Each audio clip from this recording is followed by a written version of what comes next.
correcta o en cuanto al diagnóstico y el tratamiento no es rápido y exacto, se nos puede ir el paciente, ¿ya? Por eso es importante un correcto diagnóstico y un tratamiento que tiene que ser exacto, ¿no? Entonces, como les digo, el sinónimo de paludismo, malaria, se deriva del italiano malaria, ¿no? Como separados en sílaba, ¿no? Malaria, que quiere decir mal aire. Se ha puesto esto porque se creía que la enfermedad se originaba en los pacientes que vivían en alrededores de los pantanos, donde había aguas detenidas, pantanos fétidos. En esas cercanías, los pacientes que vivían sufrían de malaria, ¿no? Entonces, por eso se dice también que se llama paludismo, ¿no? Por tanto, la palabra paludismo deriva de lo que es palud, ¿no? Que significa pantano, ¿ya? Y por tanto, la enfermedad está ligada a los pantanos, ¿no? Una vez más, la distribución del paludismo ha ido disminuyendo durante el siglo XX, pero en la actualidad el 40% de la población mundial, en su mayoría, los que viven en países más pobres, aún están en riesgo de contraer la enfermedad parasitaria. El paludismo entonces se encuentra en todas las regiones tropicales y subtropicales y se dice que anualmente causa más de 300 millones de enfermedades agudas, ¿ya? Y al menos 1 millón de muertes, imagínense. Por lo tanto, el 90% de estas muertes por malaria ocurre en África, al sur de Sahara, donde cada 30 segundos muere un niño. ¿Ya? Entonces, antes de los grandes descubrimientos que se ha ido realizando, ¿no? Durante miles de años se han ido conociendo los síntomas de esta parasitosis, que eran las fiebres regulares, intermitentes, ¿no? Se presentaban 2 días y otra vez, así, ¿no? Y con etapas, por ejemplo, una etapa fría, luego otra etapa caliente y la otra etapa de sudoración, ¿no? Comprendía antiguamente, lo iban describiendo de esa manera, y el cual estaba asociado con lo que es cefalea, otros dolores articulares o malestar general. Ya, entonces, antiguamente relacionaban a estas fiebres como terciana o cuartanas, de acuerdo a los días que iba presentándose, ¿ya? Entonces, como hemos dicho, es producida por el mosquito Anopheles, el hembra, ¿no? En este caso, la mosquita hembra es la que se alimenta de sangre, ¿ya? Entonces, la doctora, el macho, ¿de qué se alimenta? ¿No? ¿Qué tal? Tenemos curiosidades. El macho se alimenta de vegetales, se considera un fitófago, ¿no? Desde la antigüedad ya se sabía que se encontraba dentro de los glóbulos rojos, ¿no? Los parásitos están dentro del glóbulo rojo, encuentran al glóbulo rojo y se introducen dentro del glóbulo rojo. Y ahí van destruyendo, consumiendo lo que es el hierro, todos los componentes del glóbulo rojo, y cuando ya no tienen lo explotan y salen, ahí están circulando, ¿no? Y viene el mosquito sano, lo pica y se lo lleva, ¿no? Entonces, el paludismo, la malaria, es una enfermedad parasitaria que va a ser producida por protozoarios, ¿no? Del género Plasmodium. Existen una variedad de especies de Plasmodium. Generalmente habita en el hígado y los glóbulos rojos, ¿ya? ¿Cuál va a ser la forma infectante? Son los esporozoitos. La forma infectante son los esporozoitos, ¿ya?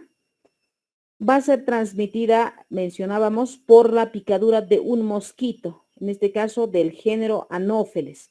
Entonces, la malaria es producida por un vector, ¿no? Transmitida, la enfermedad es transmitida por un vector, el mosquito Anopheles, me van a decir, ¿no?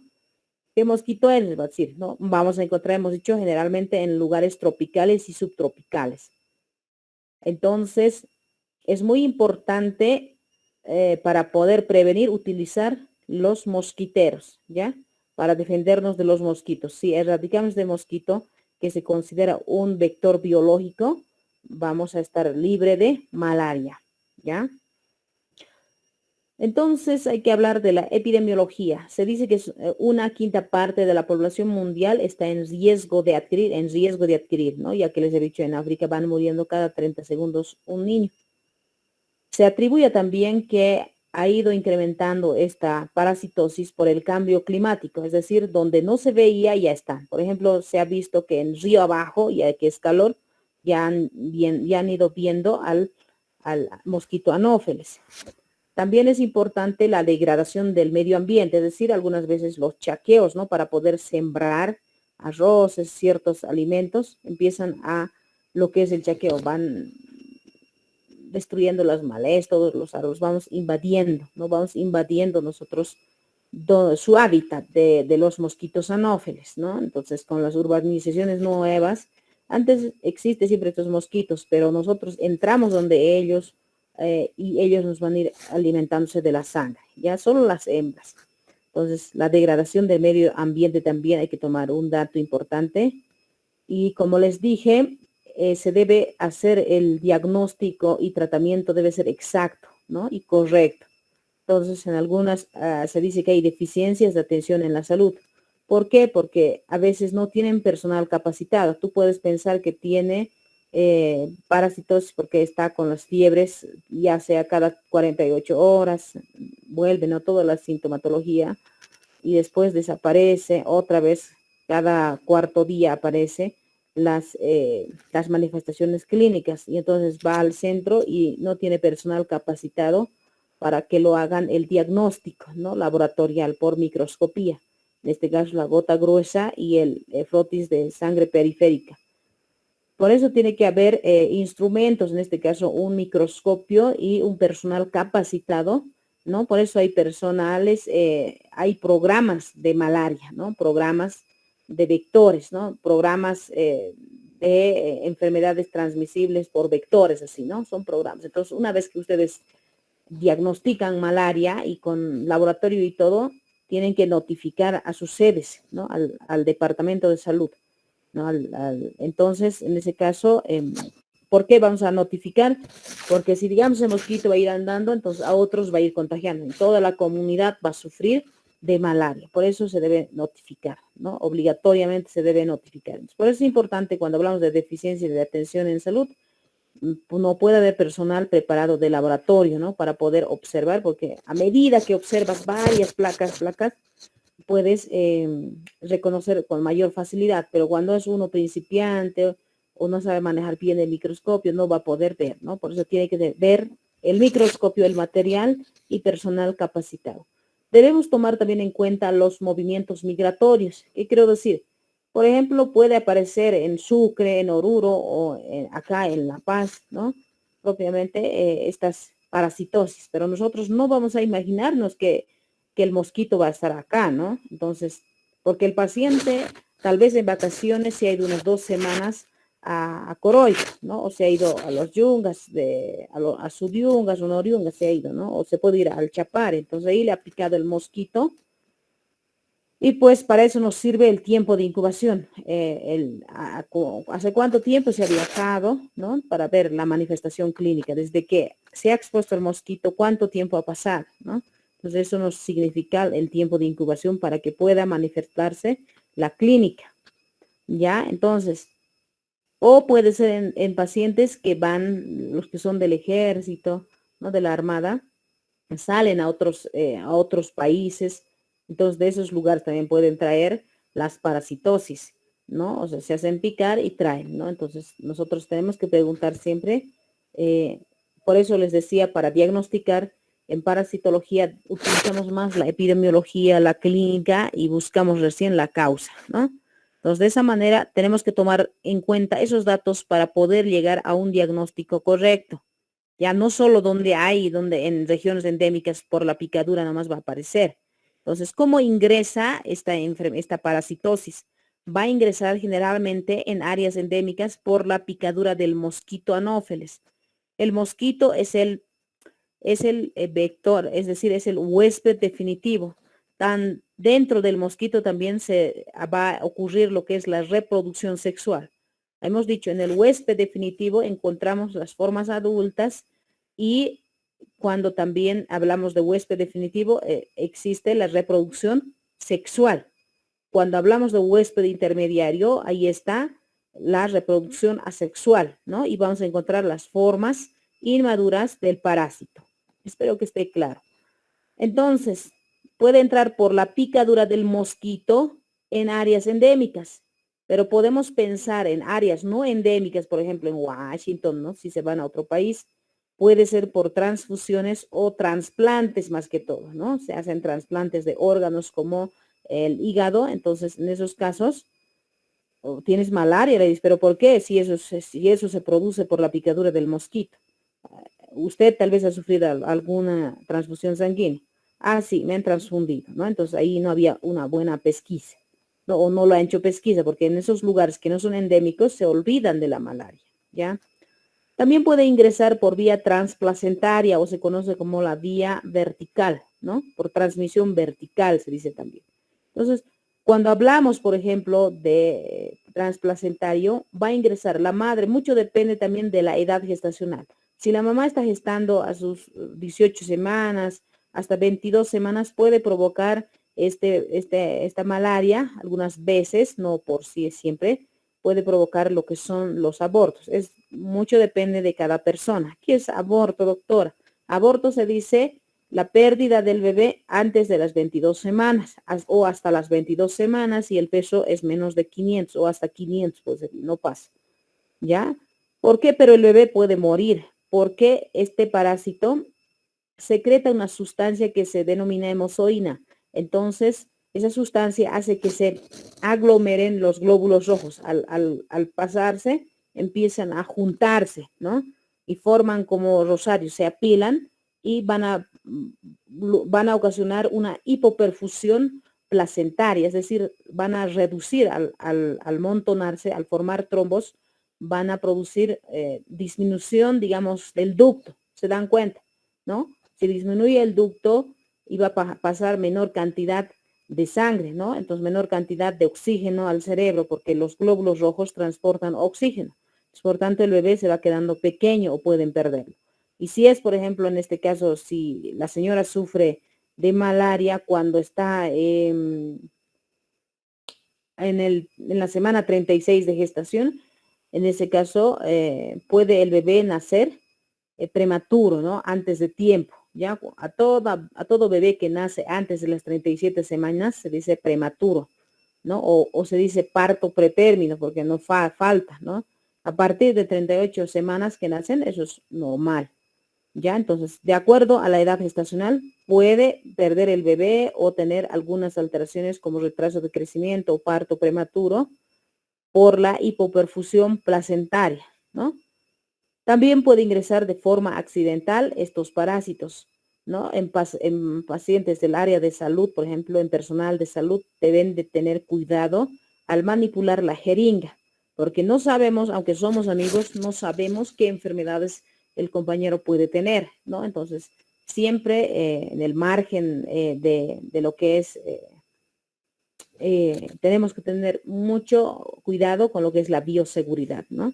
Las agujas, a veces al jugar, al chacotear, nos punchamos, ¿no? Entonces hay que tener cuidado. Como les digo, nadie se salva de ciertas patologías. No todos son enfermos, ¿no? Puede haber que algún compañero tenga la malaria o haya sufrido de la malaria, ya que esta se puede curar, pero es importante para que no se vaya complicando el tratamiento y diagnóstico oportuno. Entonces, hay que tener cuidado en pincharse, ¿no? Cualquiera, no solo la malaria vamos a adquirir, ¿no? Por ejemplo, si podemos sufrir de la hepatitis, ¿no? De distintas hepatitis que hay, de acuerdo a digamos, la hepatitis A se transmite oral fecal, pero la B es por vía de transmisión sexual o puede ser por vía sanguínea, ¿no ve? Entonces eso tenemos que ver. Ya, o en los pacientes que son drogadictos, ¿no? Que se dedican a utilizar estas drogas, y un grupo de 15 personas con la misma jeringa van aplicándose, ¿no? Entonces, de esa manera, alguien puede estar infectado con malaria, de esa manera se puede igual ingresar este parásito del paludismo. Entonces, vamos a ir hablando de la morfología de cada uno de estas especies de Plasmodium. Hasta la fecha se conocen más de 100 especies de Plasmodium, pero generalmente producen patologías, en este caso de paludismo, estas 4, ¿no? Tenemos estas especies de Plasmodium. El Plasmodium ovale que está en África. En África vamos a encontrar al ovale. Y al Plasmodium malariae vamos a encontrar en África también, pero en menos de 1% nada más. ¿Ya? Y cuando nosotros hacemos el frotis sanguíneo, encontramos de esta manera dentro del glóbulo rojo al Plasmodium malariae. Es diferente a cada uno, ¿no? El óvale de esta manera, dentro del glóbulo rojo, con tinción, ¿no? Y el Plasmodium vivax está en Latinoamérica, ¿no? Entonces, Plasmodium vivax se presenta en un 84% en Latinoamérica y lo restante tenemos a estos dos y el Plasmodium más que todo falciparum, ¿no? Que se presenta en un 14% de los casos.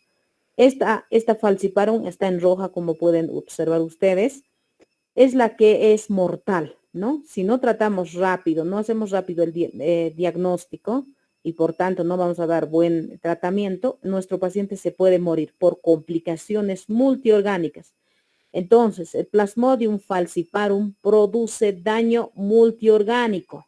Se conoce como la malaria negra o el paludismo negro se conoce.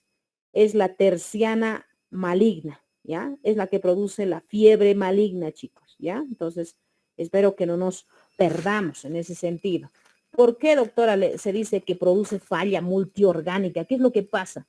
Se puede ir a nivel del cerebro por la circulación sanguínea y producirnos paludismo cerebral, ¿no? ¿Y cómo me doy cuenta que está en el cerebro? El paciente ya viene con deterioro del conocimiento, algunas veces puede presentar las crisis convulsivas, puede llegar hasta el coma, ¿no? ¿Qué quiere decir coma? Donde hay imposibilidad ya de despertar, ¿no? El paciente ya no puede despertar o puede haber otras anormalidades neurológicas, ¿no? Entonces es grave, ¿no? El falciparum. La anemia puede producir, por ejemplo, también el falciparum, la anemia normocítica grave. ¿Debido a qué? Porque hemos dicho que dentro de los glóbulos rojos están su hábitat de estos parásitos de malaria, es estar dentro del glóbulo rojo, por eso se considera como un hemoparásito. Ya entonces destruye el glóbulo rojo. Al momento que está destruyendo el glóbulo rojo, hay lo que es la manifestación clínica, fiebre, malestar general, cefalea, sudoración profusa, todo eso, ¿ya? Entonces, ¿qué es hemólisis? Hemólisis es la destrucción de los glóbulos rojos, ¿ya? Entonces, ¿cómo yo me puedo dar cuenta que se están destruyendo los glóbulos rojos? Mi paciente a la vista, al examen físico va a estar pálido, amarillo, ¿no ve? Todo el cuerpo, toda la carita puede estar amarillo, pálido, ya tal vez perdiendo líquidos, ¿no? Porque produce sudoración profusa. Entonces, ¿cómo me doy cuenta? Yo pido un hemograma completo donde voy a observar hematocrito y hemoglobina, ¿no? Para decir que tiene anemia el paciente, tenemos que observar no solo la cantidad de los glóbulos rojos, sino el hematocrito, el valor de hematocrito ya está en menos de 15% o la hemoglobina ya está en menos de 5 gramos por decilitro. Entonces, de ahí voy a decir que produce la malaria una anemia normocítica grave. También puede afectar a nivel renal, a nivel de los riñones y va a producir una insuficiencia renal. ¿Cómo me doy cuenta? ¿Qué puedo pedir? ¿Yo qué laboratorio pido para la insuficiencia? Mi paciente está haciendo insuficiencia renal o falla renal. Solicito la creatinina. La creatinina ya va a estar, cuando nosotros vemos el resultado, más de 265 micromoles por litro, ¿no? Es decir, más de 3.0 miligramos de decilitro. Entonces, doctora, ¿cuánto es el valor normal de la creatinina? Es de 0.8, hasta 0.8, ahí es normal, ¿ya? 0.6 pueden decir algunos, entonces eso es normal, ¿ya? Entonces ustedes sí han debido llevar fisiología. Vemos también la producción de la orina, ¿no? Menos de 400 ml, entonces decimos que está haciendo ya insuficiencia renal en 24 horas en los adultos y en los niños va a ser, creo que 12 ml kilogramo en 24 horas. Ya entonces de ahí nos damos cuenta que está haciendo falla renal nuestro paciente. Puede afectar a nivel pulmonar y producir edema pulmonar, ¿no? ¿Qué es edema? Es la acumulación de líquido en los pulmones o producirnos el síndrome de dificultad respiratoria aguda. El paciente ya respira, ¿sí, no? o disneico. El paciente ya, las mucosas están moraditas, ¿no? Sus labios están moradas, ya azulitos. Entonces las dificultades respiratorias ya no pueden vestirse, ya no pueden ni caminar, ¿no? Están postrados en la cama. Ya, entonces, aunque los parásitos al recuento van a estar ya disminuidos, pero cuando ya ha afectado, ¿no? A esos niveles es grave, ¿no? Si se va a los riñones, ya no deja de hacer filtrar, ¿no? También pacientes pueden estar ya, digamos, con sudoración fría, ¿no? Ya no recupera. En esos casos podemos pedir lo que es la glicemia y paciente está con la glicemia. La glicemia normal es 70 a 110 miligramos decilitro por decilitro. Pues cuando hablamos de hipoglicemia debe estar menor a 40 miligramos decilitro. Pero entonces ustedes consideren hipoglicemia menor a 70, ¿no? Algunos pacientes con 60 normal están, no tienen ninguna manifestación, con 50 están normal, ¿no? Es indistinto, pero ustedes que sepan el valor normal y está inferior a eso, hipoglucemia, ¿no? Y puede ser cuando ya es muy grave presentar anormalidades en la coagulación. Cuando nosotros igual pedimos entonces cuando hablemos de malaria y ven en el laboratorio esto, el Plasmodium falciparum, te van a fijar en el reporte de laboratorio del hemograma, pedimos igual las plaquetas. Las plaquetas ya están disminuidas, ¿no? Hay una plaquetopenia, ¿ya? Si no me equivoco, el valor de la plaqueta es de 150 hasta 400,000. Ya entonces va a estar menor a 150,000, puede estar hasta 50,000, 100,000 de plaqueta. Ya entonces, eso tenemos que dar cuenta porque a la larga puede producir lo que es la coagulación intravascular diseminada, que se conoce como SID, ¿no? O DIC pueden decir, o SIC, en esas siglas se abrevia. Pero yo, doctora, ¿cómo me puedo dar cuenta que mi paciente ya tiene glóbulos rojos bajos? Digo, las plaquetas bajas. ¿Cómo me doy cuenta? El paciente ya puede estar sangrando por las encías o puede estar sangrando por la nariz, ¿no? Quiere pararse, ¿no? O puede está vomitando sangre. Entonces veo las plaquetas están disminuidas porque el tiempo de coagulación, tiempo de protrombina están disminuidas, ¿ya? Entonces, como pueden ver ustedes, como pueden escuchar, el Plasmodium falciparum, por eso se dice que es el que produce falla multiorgánica, ¿no? A todo nivel ataca. ¿Ya? Entonces, si no actuamos de manera rápida y el tratamiento no es exacto, podemos perderlo al paciente. ¿Se dan cuenta, chicos? Espero que esté claro. Entonces, vamos a hablar del periodo de incubación. ¿Qué es el periodo de incubación? Es el tiempo que transcurre para que aparezcan las manifestaciones clínicas. Es decir, si ustedes se han ido a Coroico, se han hecho picar con ese mosquito anófeles, tienen que esperar, por ejemplo, si es producida por el falciparum en un 14%, van a esperar 12 días para pedir laboratorio. Para eso nos sirve el periodo de incubación. Si digamos se han ido el fin de semana y después pienso que me ha debido picar algún vector y me ha producido malaria, ¿no? Quiero saber. Si no saben el tiempo de incubación, van a hacer ustedes, digamos, al día 4, hacen su prueba de gota gruesa o frotis, va a salir negativo. Entonces, señor, no se preocupe, el laboratorio ha sido negativo, ¿no? Porque se han olvidado del tiempo de incubación, ¿no? Entonces, el tiempo de incubación para falciparum es de 12 días. Ese es el promedio, pero pueden pedir desde el 9 al 15, ¿no? Es decir, yo puedo decirle si mi paciente viene después de 2 días o 3 días o 5 días de que se ha expuesto al mosquito, se ha hecho picar bastante, decirle que venga por lo menos en el día 12 y ahí es más certero. ¿Se dan cuenta? En el Plasmodium vivax, que es lo más frecuente que les he dicho, el periodo de incubación promedio es de 14 días, pero pueden tomar un rango desde 10 hasta 20 días. Ya en ese tiempo, si piden, ahí van a saber si es positivo o negativo para malaria.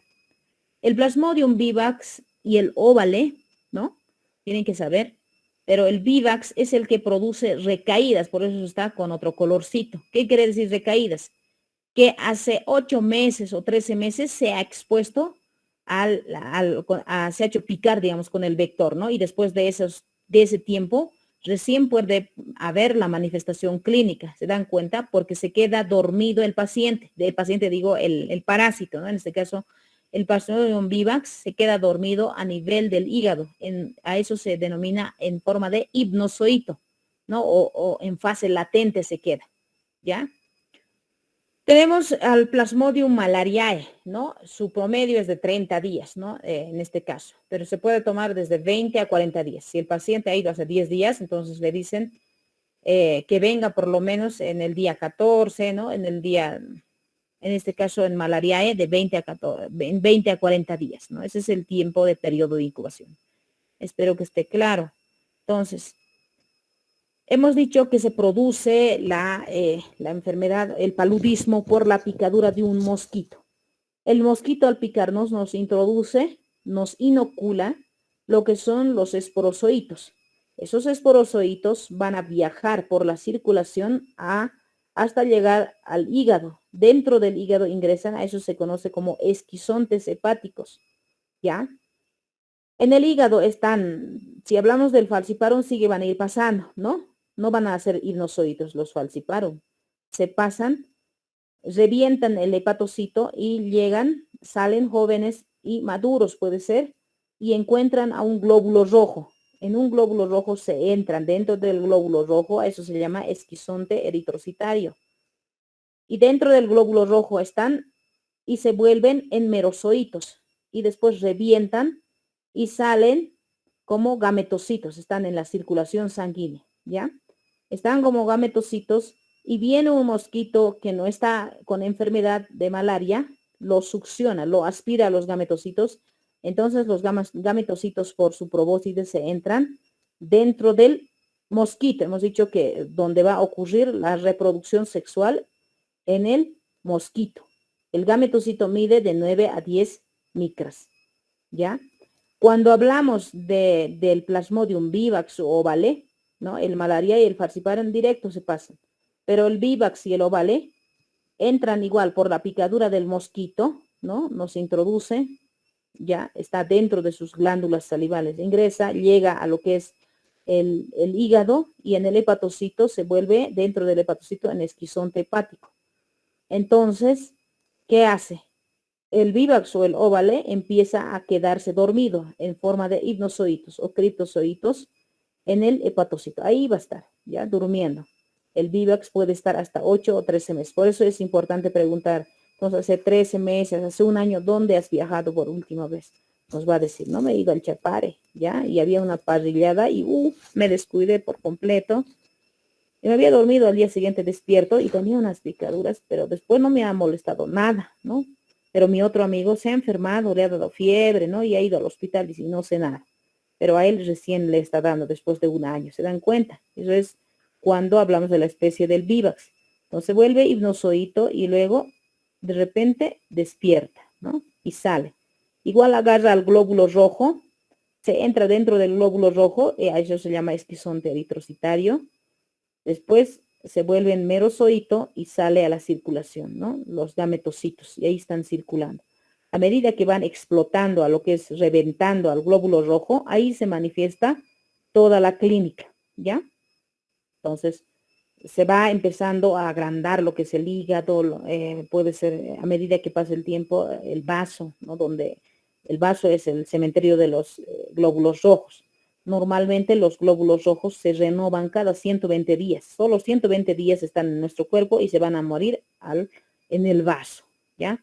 Entonces, ¿qué es lo que pasa? Ya hay más jovencitos, ¿no? Como está sufriendo anemia el paciente, se están destruyendo los glóbulos rojos por hemólisis, les he dicho. Entonces, ¿qué hace el vaso? Empieza a producir otros más glóbulos rojos jovencitos, va a producir jovencitos, y tanto trabajar, el vaso se empieza a agrandar, ¿no? El hígado lo propio, los hepatocitos se van destruyendo, el hígado se empieza a agrandar, ¿no? Mayor producción. ¿Qué voy a hacer? Dice, se agranda, ¿ya? Por eso producen las megalias.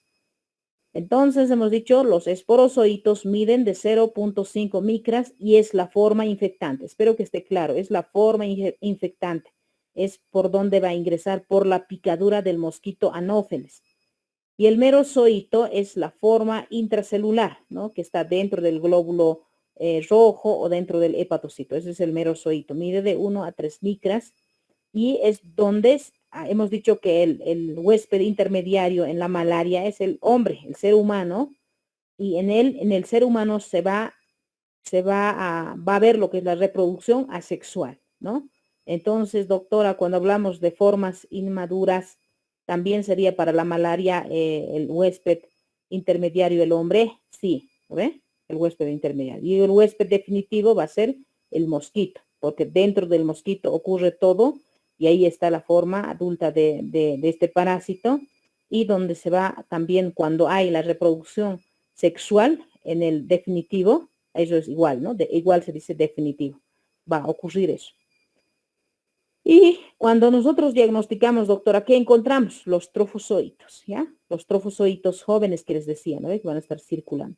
Los trofozoitos es el estadio de diagnóstico. Cuando les pregunto en el examen, ¿cuál es el estadio de diagnóstico en la malaria?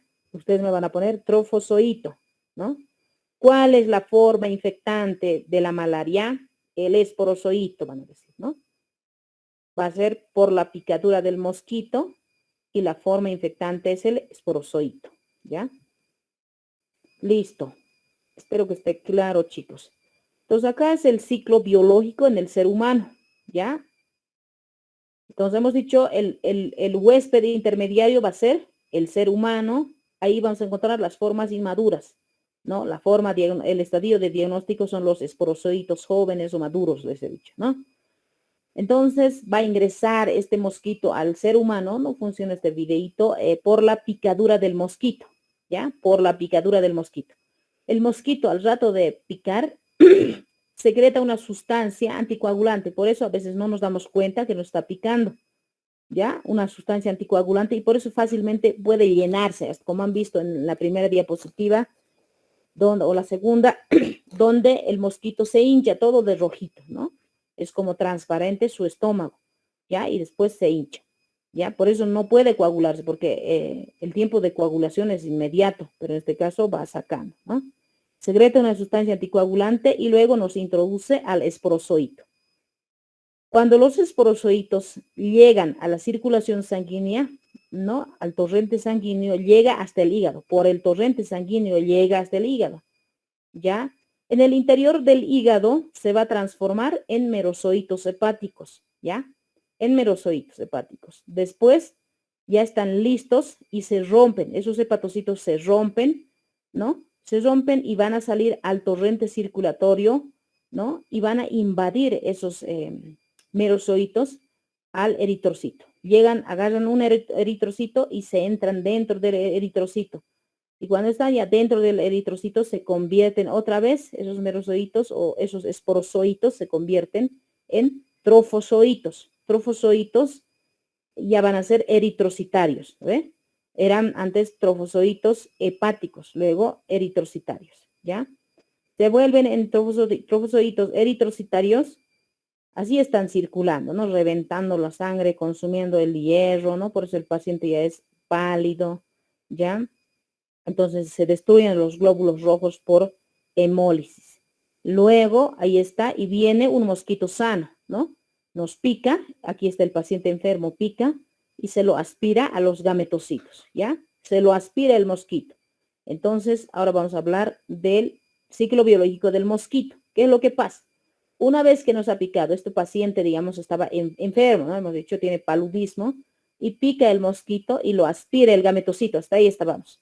Lo aspira dentro de su intestino del gametocito, del mosquito anófeles, ¿ya? Se va a convertir en ese gametocito en microgametocito, que es el masculino, y macrogametocito, que es el femenino.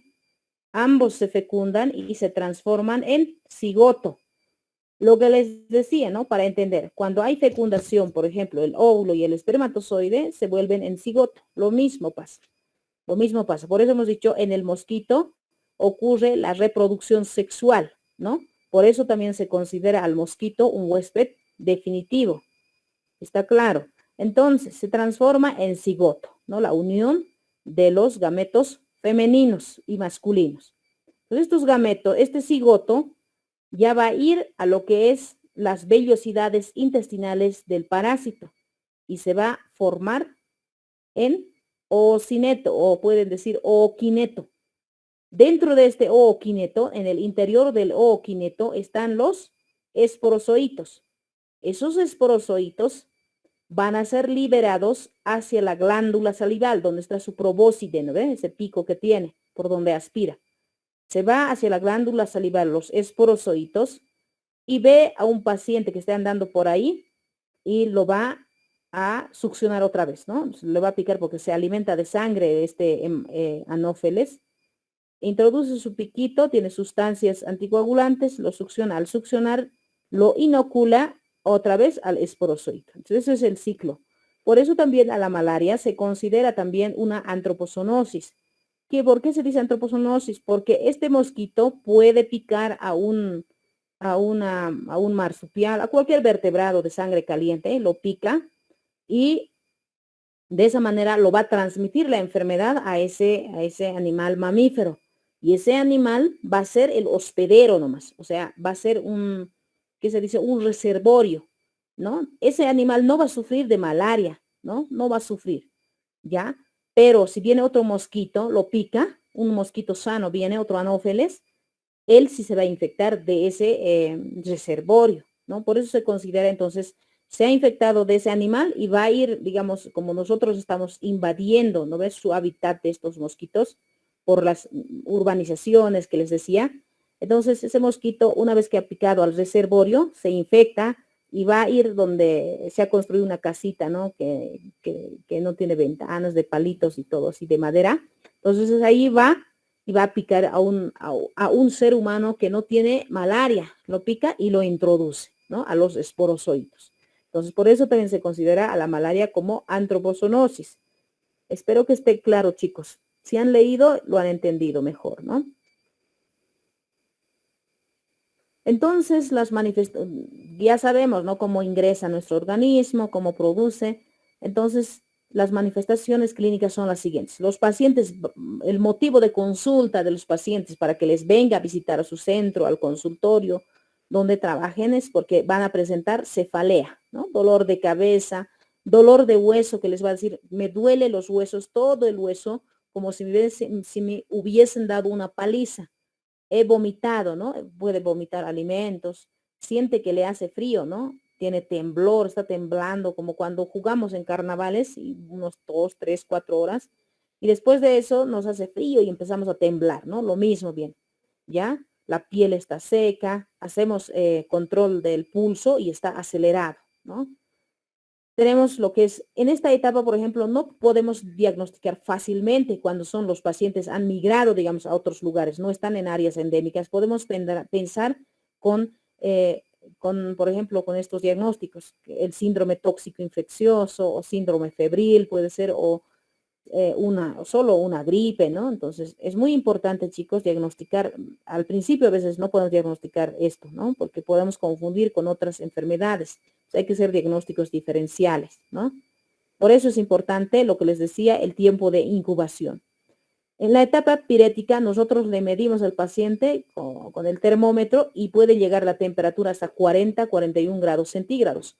Por eso les decía, el falciparum es el más malo, ¿no? Produce el paludismo negro, porque cuando se va a nivel cerebral, el paludismo ya va convulsional en los niños más que todo, ¿no? Por eso se dice que cada 30 segundos muere un niño en África, ¿no? Entonces puede convulsionar. Y en los niños tenemos que cuidar, en los niños menores, de 5 años, ¿no? Hasta 16 años, hay que cuidar más que todo en los recién nacidos, de 2 meses, 6 meses, en todos los niños hay que cuidar, en lactantes, de la temperatura. No tiene que elevarse porque lo va a hacer convulsionar y puede quedar con daños meningios, ¿no? Graves, ¿no? Por solo la temperatura ya no puede caminar, no puede hablar, ¿no? Pueden quedar parapléjicos. Hay que tener mucho cuidado con la fiebre. Por eso a las mamás siempre se dice, ves que tu bebé está caliente, rápido paños fríos, medios físicos se aplican, ¿no? Eso, chicos, siempre tenían que tener cuidado con eso. La etapa de sudor, donde el paciente que ya estaba temblando, tanto calor, por eso les decía en la parte introductoria, también se le conocía antes como etapa fría, etapa caliente y etapa sudorosa, ¿no ve? Entonces, esas 3 etapas se dividen, ¿ya? Entonces hay una sudoración profusa después de la fiebre, ya todo mojado, le deja su ropa, ¿no? Sus pijamas, todo mojado. Entonces, por tanto, como ha perdido tanto líquido, ya está débil, ¿no ve? Está débil y después de todo eso, hay una sensación de alivio. Pide el paciente comida, se alimenta, todo está bien, ¿no? y va pasando el tiempo así, no se hace atender rápido, o va al hospital y le dicen que tienen síndrome tóxico infeccioso, o puede ser que tiene salmonela, lo que sea, le dicen, no, menos malaria, ¿ya? Porque, digamos, no están en áreas endémicas, ahí es más difícil el diagnóstico, porque no se nos ocurre que puede ser malaria porque estás en un lugar frío, ¿cómo? ¿No ve? Pero ya sabemos ahora por la migración, chicos. Entonces, se van destruyendo los glóbulos rojos por hemólisis y produce anemia, ¿no? Entonces, el vaso va produciendo también mayor cantidad de glóbulos rojos, pero jovencitos va produciendo, ¿no? Jovencitos, y por tanto crece de tamaño.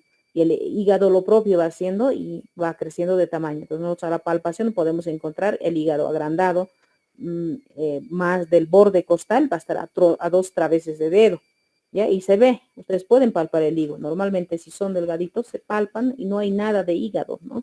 En el borde costal, del reborde costal, ¿ya? Entonces, ¿por qué esta clínica ocurre? Porque les había adelantado que el paludismo se caracteriza por picos febriles, ¿no? Por ejemplo, si hablamos del Plasmodium vivax, todos estos signos de sintomatología se presenta cada 48 horas, hace su pico febril, cuando se está destruyendo el glóbulo rojo, como se puede ver en esta imagen. Se destruye el glóbulo rojo, se ve la fiebre, todas las etapas premonitoria, pirética o sudor, todo eso sucede, pasa y se siente aliviado, ¿no? Otra vez ya le está invadiendo, termina todos los componentes del glóbulo rojo y como pueden observar, otra vez, ¿no? Al tercer día, otra vez ya va a reventar. Revienta al tercer día y toda la clínica también, ¿no? Entonces, mientras después de tercer día, el cuarto día, digamos, va a empezar, normal también están. Entonces, a veces los pacientes te dicen, mi esposo tiene terciana, te van a decir, en áreas endémicas les van a decir. Entonces, ustedes ya saben, terciana también se le dice al paludismo o la malaria. Algunas regiones dicen chucho, dicen, ¿no? Chucho. Otras palabras utilizan, ¿no? Entonces, ¿qué es eso? Es producida por un mosquito, les va a decir, ¿no? Entonces, ustedes, de acuerdo a la clínica, van a decir, ah, malaria, ¿no? Es algo grave cuando es por falciparum, ¿ya? Entonces, revienta, otra vez normal va a estar. Entonces, los pacientes a veces les va a decir, a eso me iba, mi paciente está bien lunes, martes y otra vez el miércoles enfermo. Parece flojo, parece que no quiere trabajar. Así comentan, ¿no? Otra vez, digamos, fin de semana estaba sano y otra vez el lunes enfermo, ¿no? Lunes, martes, otra vez enfermo, miércoles otra vez está bien, así, ¿no? De acuerdo a las especies que tenemos. El Vivax entonces produce la fiebre terciana. Cada tercer día se manifiesta con fiebre, ¿ya? Nosotros le medimos cada tercer día y ya hay fiebre. Los demás días está normal la temperatura, está comiendo de paso, ¿no? Entonces así van pasando el tiempo. ¿Ya? Una semana, 2 semanas, ya está mal, siempre ya se está deteriorando, recién trae, ¿no? Recién trae. Entonces, nosotros diagnosticamos y notificamos al CEDES, ¿ya? Entonces, eso es el Plasmodium vivax. Se considera como un paludismo benigno o una terciana benigna, chicos. Solo el Plasmodium falciparum igual produce una terciana, pero la maligna o la fiebre maligna, ¿no? O como les decía, el paludismo negro, porque produce daño multiorgánico. El paciente podemos perder por daño multiorgánico, ¿no? Por la falla multiorgánica. El óvale también se produce cada 48 horas, entonces se conoce como terciana, ¿no ve? O fiebre benigna, ¿ya? O terciana benigna, se conoce al óvale. Sin embargo, el Plasmodium malariae, se conoce como fiebre cuartana. ¿Qué especie de Plasmodium nos produce la fiebre cuartana? Si les pregunta, ustedes dirán malariae. Entonces, cuando les pregunte cuál es el plasmodium más grave, mortal, ¿no? Que produce la fiebre maligna o la terciana maligna, ¿no? Ustedes van a decir falciparum. Espero que esté claro. Entonces, ya sabemos la clínica. ¿Cómo vamos a diagnosticar? Es importante para diagnosticar la clínica y la observación microscópica, en este caso el laboratorio, ¿no? Hay que ver los criterios parasitológicos que les decía. La etapa fría, la etapa pirética y la etapa de sudoración profusa, ¿no? Entonces, observan, por eso es importante que tengamos personal capacitado para el diagnóstico, ¿no? Vamos a solicitar, ustedes que me digan qué diagnósticos o qué exámenes vamos a solicitar para la malaria, me digan esto, frotis de sangre periférica y gota gruesa, ya estamos hechos, ¿no? Pues nunca lo van a fallar. Esto es para recuento de parásitos, ¿ya? Recuento de plasmodiums. Número de parásitos contados, hay que multiplicar por 8.000 y dividimos por esto, ¿ya? Entonces nos sale recuento de plasmodiums igual a cuántos parásitos puede haber por microlitro de sangre. ¿Ya? Entonces eso más laboratorio, ¿sabe? Pero que sepan que hay una fórmula y está, ¿no? Entonces el tratamiento se va a hacer de dos maneras, para paludismos no complicados y para paludismos complicados. Y también para prevenir las recaídas, ¿no? Entonces, por si acaso, hay que dar nomás primaquina para el Vivax o el Ovale, ¿ve? Entonces, si yo en el laboratorio encuentro, ¿no? En el reporte del laboratorio, no, ahí dice, ¿no? Plasmodium vivax y falciparum. Yo le voy a dar, si no es complicado, esto va a ser destruido, por eso dice sensible a cloroquina, ¿ya? Va a ser destruido por cloroquina nada más. El vivax y falciparum es destruido por cloroquina. Entonces, vamos a dar cloroquina de 10 miligramos por kilogramo de peso. Hay que pesar al paciente una cantidad, la dosis, ¿no? Por vía oral vamos a dar, ¿no? Y luego 5 miligramos kilogramo cada 6 horas, ¿ya? Cada 6 horas le voy a estar dando. Y 2 a 3 días, podemos dar, o 3 días, de 25 miligramos kilogramo día, ¿ya?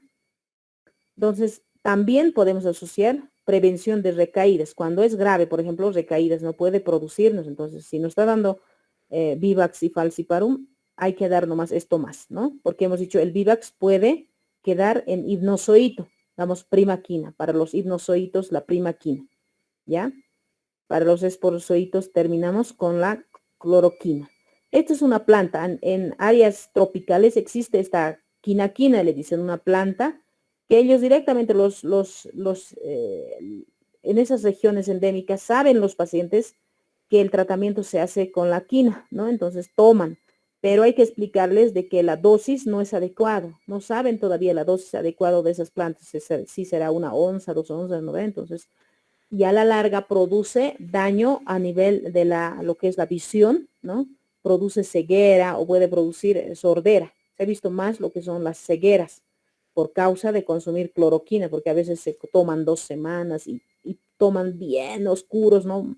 No se sabe la dosis. Por eso es importante, mejor que también está hecho de esas plantas y tomar en dosis adecuada. Eso tenemos que informar a los pacientes.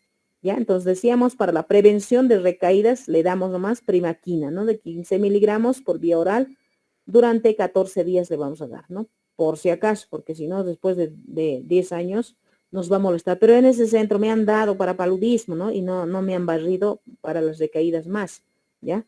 Solo han visto falciparum tal vez, entonces se da primaquina. En caso de paludismos complicados, vamos a dar sulfato de quinina. Son medicamentos biasociados, ¿ya? O sulfato de quinina de 20 miligramos kilogramo dosis, pero por vía endovenosa, una carga de metemos, ¿no? Con infusión lenta. Después vamos a seguir, ¿ya? Vamos a seguir solo con 10 miligramos por kilogramo dosis cada 8 horas. Por 3 días va a ser endovenoso. Y luego vamos a dar por vía oral hasta completar los 7 días de tratamiento. Además, a ese sulfato de quinina vamos a agregar doxiciclina de 100 miligramos por vía oral cada 12 horas. Si no hay doxi, doctora, le damos clindamicina de 900 miligramos cada 8 horas por 5 días, chicos. Entonces ya sabemos la clínica, el tratamiento, el diagnóstico, todo, cómo ingresa este parásito también a nuestro organismo. Ahora, ¿cómo puedo prevenir? ¿No? ¿Cómo yo puedo prevenir para que no sufra otra vez de malaria? Porque grave me he enfermado, te puedo decir. Entonces, tenemos que utilizar mosquiteros. Por ejemplo, las organizaciones, las ONGs, apoyan a los programas de transmisión de enfermedades vectoriales con mosquiteros, ¿no? Les dan mosquiteros en áreas endémicas, les reparten en las temporadas de lluvia, ¿no? Porque aparecen estos mosquitos en temporadas de lluvia. Por eso al inicio, como parte introductoria, les decía, le dicen malaria o paludismo porque los pacientes que vivían alrededor de las aguas detenidas o en pantanos decían que sufrían de malaria, ¿no? De fiebres, ¿no? Intermitentes. ¿Ya? Entonces, mosquiteros, esa es la clave, con eso se puede ir disminuyendo, además que la construcción de la casa se debe mejorar, si son las ventanas de vidrio, entonces a veces lo tienen abierto toda la noche, todo el día, y por tanto, para que esté así, tenemos que poner mallas milimétricas, ¿no? Pueden ser metálicas o plásticas, eso tenemos que decir a los pacientes, ¿ya? Y ustedes cuando vayan a provincia tienen que hacer charlas educativas a los pacientes, pueden ir a las comunidades. Cuando vienen al centro se hace charlas, ¿no? Los internos van haciendo charlas a todos los pacientes. Y de esa manera ustedes pueden aportar con un granito de arena, ¿no? Entonces, para la prevención. O si nos podemos hacer charlas en las escuelas, en los colegios, ya en donde se concentre las personas, reuniones de las comunidades, ¿no? Se hace las charlas para evitar esta enfermedad parasitaria. Entonces se modifica la construcción, y les he dicho, las puertas con mallas milimétricas y todo el rato van a tener abiertos, ¿no? Y las viviendas, por ejemplo, vamos a proteger, hay que hacer desmonte, se dice, ¿no? Todas las malezas van a quitar 50 metros a la redonda de la vivienda, ¿ya? Y además tenemos que hacer ordenamiento del medio ambiente. ¿Qué quiere decir? Todos los que consumen latitas de leche, de atún, de sardinas, todos los que vienen los alimentos enlatados, tenemos que poner cabeza abajo o enterrados se pone en su caso, no todos enterraditos en un lugar. No podemos botar así por donde sea, porque esto es como foco de infección, ¿no? Ahí estos mosquitos ponen sus huevitos porque está vista arriba, abierto la latita y llueve y ahí está puesto, ¿no? Los huevos. Entonces nosotros estamos fumigando, igual nomás vuelve a eclosionar, ¿no? Vuelve a eclosionar sus huevitos de estos mosquitos anófeles. Entonces es importante esa medida también, esa medida está disminuyendo para erradicar este mosquito, ¿no? Ordenamiento del medio ambiente, las latitas, las llantas viejas, los bañadores viejos, baldes, bidones, ¿no? Todos esos tienen que quemarlo o enterrarlo en la tierra, ¿ya? Para que no se junten las aguas, no vea aguas detenidas por ahí también, ¿no? Si hay aguas detenidas hay que hacer que circule, ¿eh? A veces se detienen porque son medio hoyos por ahí, algunas madrigueras, ahí se detienen agua, entonces eso igual tenemos que controlar para que erradiquemos a este mosquito que produce, que es el transmisor de la malaria, ¿ya? Y las fumigaciones se realizan en las áreas endémicas en las temporadas, ¿no? De lluvia, ¿ya? Cada 3 meses a veces lo hacen, ¿ya? De acuerdo al tiempo. Entonces, de esa manera podemos prevenir la enfermedad parasitaria, en este caso la malaria. Bueno, chicos, tal vez tienen alguna pregunta. Eso es todo por hoy.